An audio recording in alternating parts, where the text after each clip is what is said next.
Olá, amigos do Antena Tabuão, nós estamos aqui em mais uma entrevista imperdível. Hoje estou aqui com esse senhor, essa pessoa fantástica, esse líder, esse padre querido e amado, Padre Kieran Reed, Padre Quirano, aqui para a nossa comunidade Taboão da Serra. Não perca, acompanhe, logo após a vinheta.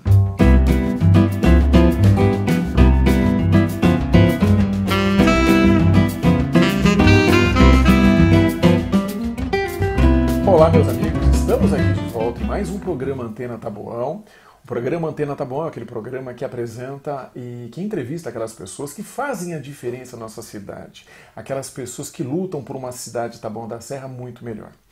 E hoje eu tenho imenso prazer em estar aqui hoje entrevistando esse anjo, essa pessoa abençoada, essa pessoa que já contribuiu muito para Taboão da Serra, esse líder querido, que é o nosso querido Padre Quirano. Muito obrigado. Seja bem-vindo, Padre Quirano. Obrigado. É um prazer recebê-lo aqui. Prazer é todo meu. Era um sonho meu entrevistá-lo. Fiz questão de vir aqui na sua igreja entrevistá-lo, pois é a primeira vez que nós saímos realmente do nosso estúdio. Eu brinco, eu digo o seguinte, nós temos um estúdio, né? Estúdio na clínica, não conta nada para ninguém não, está na minha sala ali. Nós entrevistamos pessoas assim que fazem um trabalho muito bonito. E o senhor é uma pessoa muito querida por nós, viu, Padre? Muito obrigado. E nesse espírito de Natal, do mês de Natal, nada como um presente às pessoas que nos acompanham com uma mensagem do Padre Quirano, aqui de Taboão da Serra. Então, eu estou aqui com o Padre Kieran Reed, irlandês, completou recentemente 78 anos, não, Padre? 77 anos. 78. Meu Deus, eu já estou querendo colocar um ano a mais no Padre, não, Padre? Chega. Ah, não, chega, meu Deus. 77 anos completos agora no último mês de outubro. Sacerdote da Igreja Católica desde que ano, Padre? 68. Desde 68? Sim. Eu não tinha nascido ainda. Padre, eu nasci em 70. 70. Veio para o Brasil em que ano? 68. Como é que foi o senhor se descobriu a sua vocação clerical para a Igreja Católica, Padre? Bom, estava cursando quarto ano colegial, E5, e vi um padre missionário falando sobre a África e a necessidade de pessoas ir lá em missão. E eu nunca tive, antes, nunca tinha pensado em ser padre.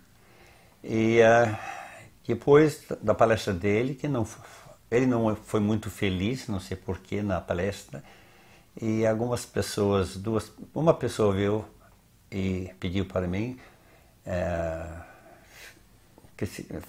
convidou eu para ele mais dois para ir conversar com o padre, porque ficava num quarto para atender pessoas interessadas. Então ele falou assim que ele não foi tão feliz na palestra, então para não deixar ele sem ninguém ir lá, convidou eu.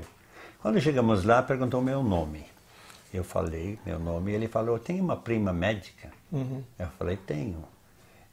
Não conheço ele tão bem assim, mas você sabe que ele trabalhou na África, na Nigéria? Eu falei, eu sei.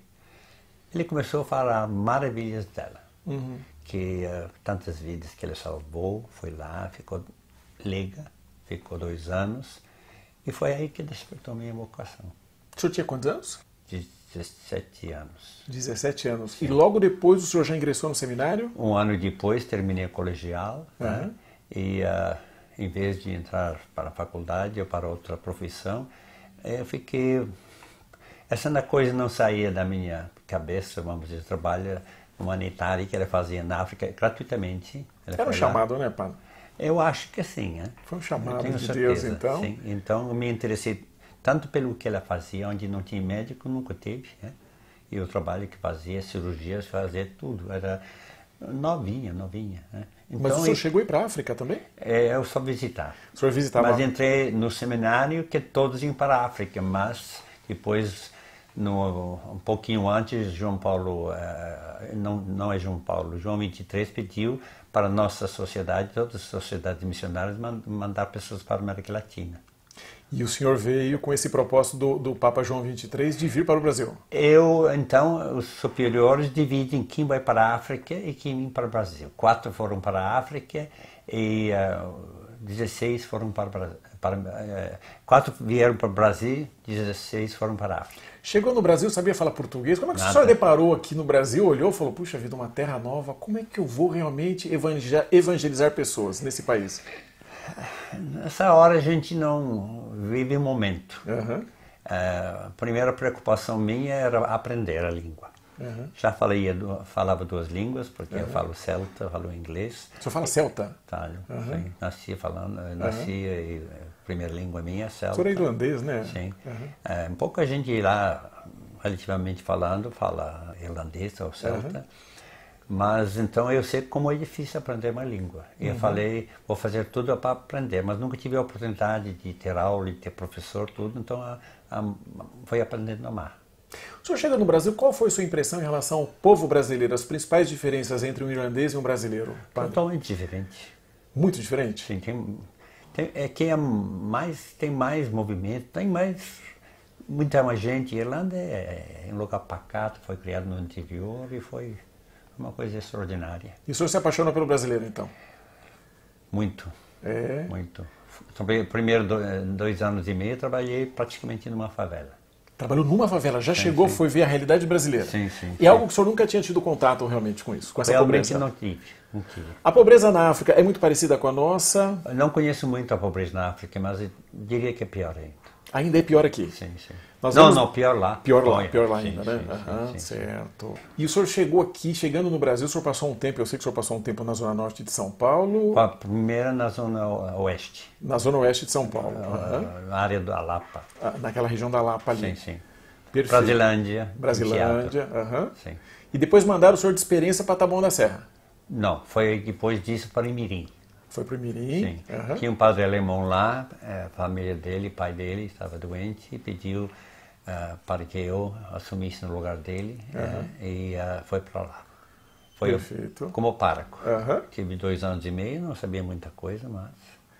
E tá bom, quando você chegou em Taboão da Serra, como é que foi? Aí depois disso foi mandado para os Estados Unidos, fiquei 4 anos lá. Foi para lá ainda? Estudei também enquanto estive lá, fiz mestrado em teologia pastoral, que era meu interesse. Depois vim para ir para Recife, mas o padre que trabalhava aqui queria, vamos dizer, mudar de ambiente e meu superior, o líder do grupo, pediu para mim ficar alguns anos. Eu falei, tá bom, eu fico. Estou aqui até hoje. Está aqui até hoje, então. Isso foi em 68. Desde 68, quando o senhor chegou no... 86, desculpa. Não, 86, quando o senhor chegou aqui em Taboão da Serra. 86 cheguei. Já dirigiu quantas comunidades aqui em Taboão? Chegamos a ter 11. 11 comunidades. Hoje o senhor tem quantas? 5. O senhor ainda cuida de 5 comunidades. Sim. E as pessoas têm um carinho tremendo pelo Padre Quirano. Eu vejo, eu acompanho, eu conheço a obra dele, eu trabalho com pessoas que são dedicadas à obra. Eu hoje mesmo, quando eu avisei que viria aqui entrevistá-lo, minha colaboradora aqui do lado falou, Ronaldo, eu não vou, eu também quero ir junto, porque eu quero ver o padre que faz muito tempo que eu não vejo. Então é um padre muito querido aqui na nossa cidade, é um prazer estar recebendo. Obrigado. Esse mês de Natal é um mês muito especial, né? Que evoca realmente a solidariedade, não, padre? Sim, achei que usurparam o Natal para o comércio e consumo e lucro. E, por exemplo, um dia passei na Praça Taboão, a praça está linda, mas a figura principal é Papai Noel. É verdade, Jesus não está mais nisso, não, padre? Pode ser que... Como coadjuvante. Pode ser que está em algum cantinho, mas... quer dizer, a comércio tomou conta, graças aos americanos, acho que é eles que começaram tudo isso. Né? Padre, o senhor me lembrou bem, o que mais chama a atenção ali é um dragão verde. Sim. É um dragão, nós não temos ali a figura principal de Jesus, você vê um dragão assim aberto, batendo as asas, as luzes. O dragão não vi ainda, Papai Noel é enorme. Enorme, gigantesco. Sim. Né? Eu gostaria de saber qual a simbologia do dragão ali, pastor, a gente precisa estudar, padre, nós precisamos realmente... O dragão é um símbolo chinês mais do que outra coisa. É um símbolo chinês, mas está com o gorrinho do Papai Noel, tudo tal, não entendi muito bem aquilo. Eu nunca vi dragão assim ligado com Natal. Com Papai Noel nem Natal. Eu também não. Mas, padre, nesse mês realmente que invoca a caridade, olhar ao próximo, ajudar, servir as pessoas mais carentes, né? Aquela pessoa que tem realmente uma disponibilidade. O senhor ainda continua servindo a sua comunidade com muitos planos, com muitos projetos, com campanhas de arrecadação de alimentos aqui para poder atender todas essas pessoas mais carentes, padre. Sim. Nunca me esqueço, um dia o senhor chegou para mim e disse o seguinte: Ronaldo, felizmente a nossa sociedade hoje é a sociedade do ter. As pessoas cultuam hoje os grandes shoppings. Esse é o grande templo hoje dos nossos jovens. É uma pena. Nós precisamos resgatar essas pessoas realmente para o trabalho social, para o atendimento, olhar e ver realmente os mais carentes, as pessoas que precisam de um atendimento maior. Porque, infelizmente, a nossa sociedade hoje é do ter e não do ser. Do ter e do saber. E do saber. Do servir. E o padre serviu a vida toda, não, padre? Serve ainda hoje atendendo com a sua comunidade aquelas pessoas que são dependentes químicas aqui, não? Sim, todas as necessidades. Todo dia eu fico aqui, a maior parte do dia vem pessoas de todo lugar. Não só da paróquia nossa, mas de outros paróquias, porque não tem com quem conversar. Em vez de eu sair para procurar, para escolher para onde vou, fico aqui. E todo dia de manhã tem gente aqui, vem de toda parte. É impressionante vir mais jovem do que outra pessoa, viu? São os mais jovens. Mais jovem. E o que eles querem, padre? Ser ouvido. Atenção. Atenção. É o que eles querem. Sim, e tem problemas enormes, mas conversando percebem que o problema não é tão grande. Esse é o verdadeiro bom velhinho, então, né, o senhor? Não precisa usar roupa branca, não precisa ter uma barba longa, mas o seu desejo realmente... E também tem uma mania, tudo é pecado. Não é bem assim, não. Eu acho que a maioria desses aqui tem pecado nenhum. O que é pecado para o senhor hoje, padre? O maior pecado para mim é dividir. Desunião. A desunião. Sim, é separação. As famílias hoje passam por um processo. Tudo isso para mim é o maior pecado. Não são os outros que sempre vêm. Pecado é muito ligado para as coisas sexuais e tudo isso e aquilo, né? Mas, para mim, o maior pecado é falta de caridade, falta de união, falta de comunicação. Eu acho que é o principal. E não é só nesse mês, né, padre? É todos os meses, não? Todos os dias, todos os momentos. Todos os dias e todos os momentos. Eu acho que nem podemos imaginar a solidão de Jesus quando todos o abandonaram. Só as mulheres que ficaram mais próximas, de longe, mas acompanharam ele. Então, essa solidão hoje está muito presente. Eu acho que é a solidão que causa muitas vezes depressão e suicídio. E suicídio. Sim, eu acho que falta de atenção, não tem mais valor, não tem mais sentido. Estamos pensando também em começar um serviço de ouvir, de escuta. Mas tem que ser muito natural, não pode ser uma coisa assim, muito planejada. Eu tenho comigo, eu estou almoçando, alguém vem conversar comigo, eu atendo na hora. Porque eu acho que a oportunidade bate uma vez. Talvez a pessoa teve coragem naquele momento que não vai ter. Qual é o legado do padre Quirano hoje para a sociedade Taboão da Serra, padre? Servir.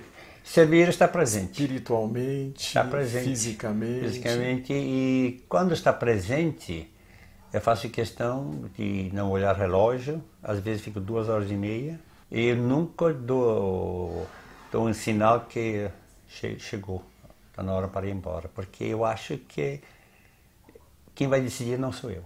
Às vezes não consigo achar as palavras certas para se expressar. Uhum. Então eu não faço nenhum sinal que eu estou cansado ou eu não quero ouvir mais, porque eu sei como é que isso é. Porque a pessoa naquela hora está muito atenta. E às vezes a pessoa fala assim, desculpa, eu tomei o seu tempo. Falei, meu tempo é seu. É uma coisa que eu descobri. Temos muita, vamos dizer assim, ciúme, ou, como se diz, do nosso tempo. Ter o tempo para mim, mas meu tempo, quanto mais tempo que eu tenho para mim, precisa um pouquinho.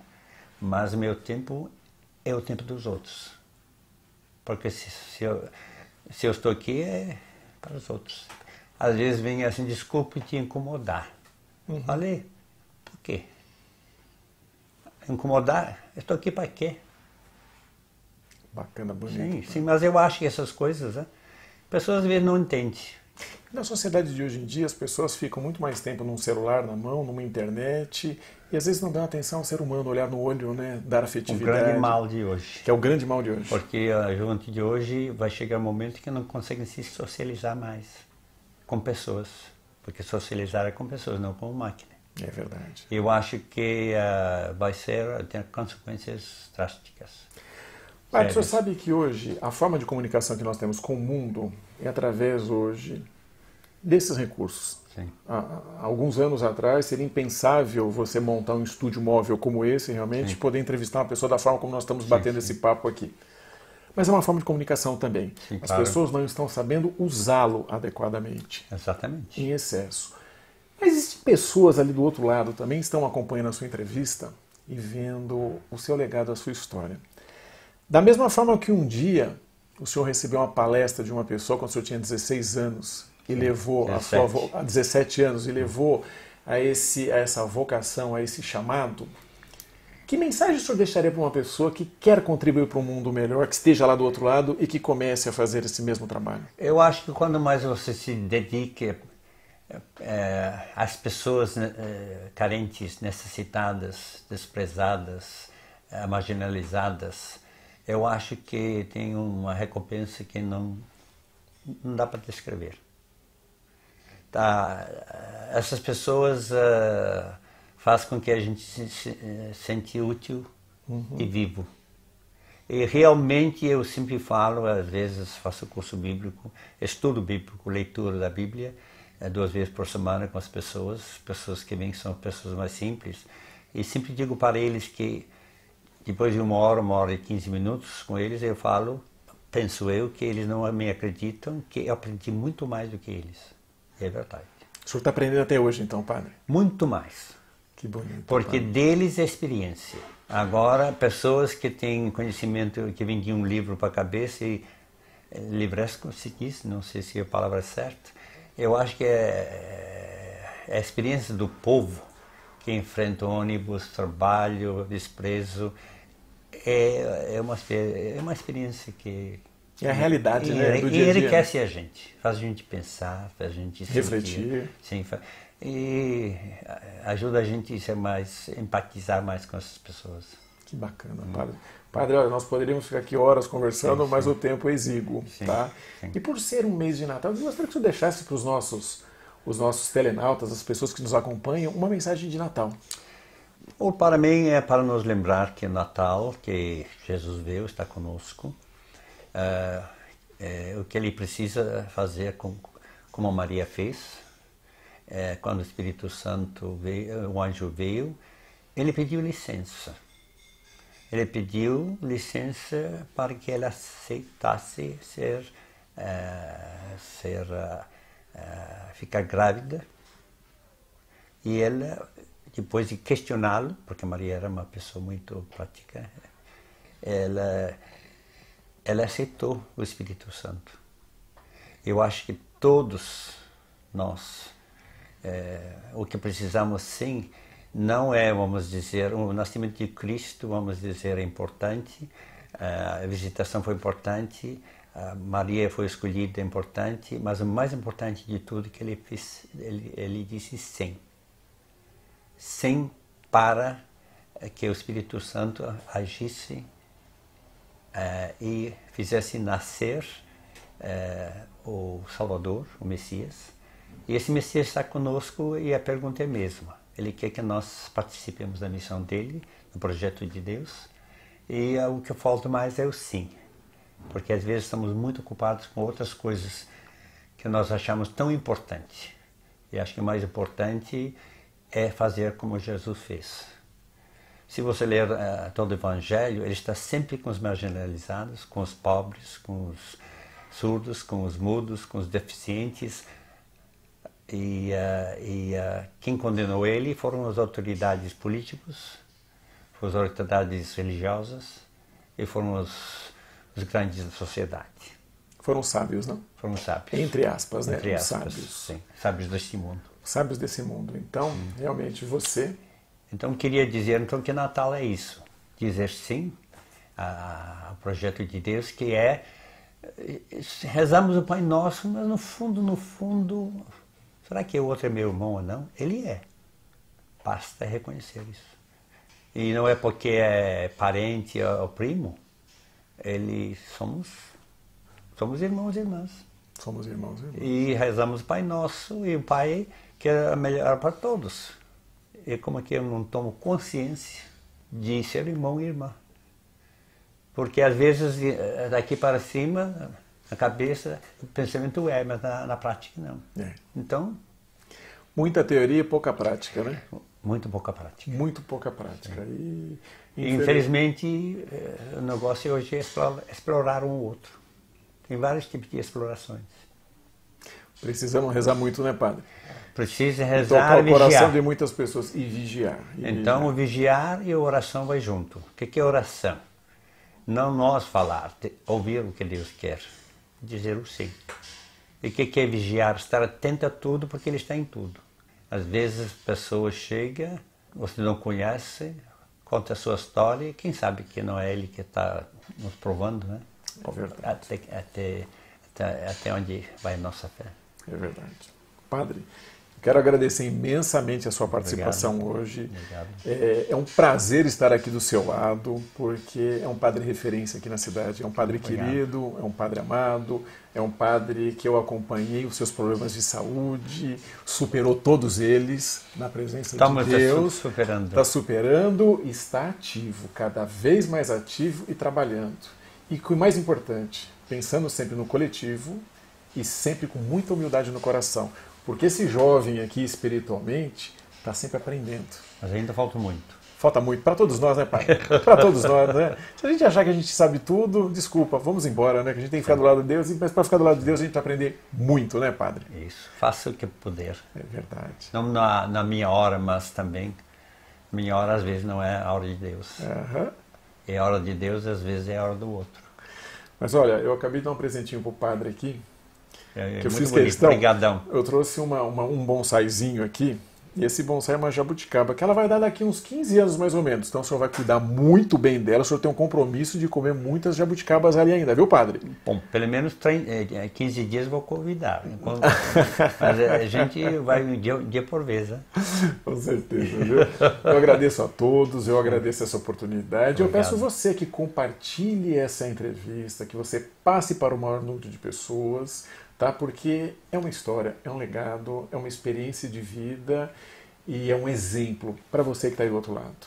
E um Feliz Natal para você, boas festas e que o Senhor Jesus possa te abençoar muito e que você consiga perdoar e se perdoar. Muito obrigado. Obrigado certo, pela padre? visita. Eu que Foi um agradeço. prazer. Foi um prazer, padre. Obrigadão. Que Jesus abençoe. Obrigado. Obrigado.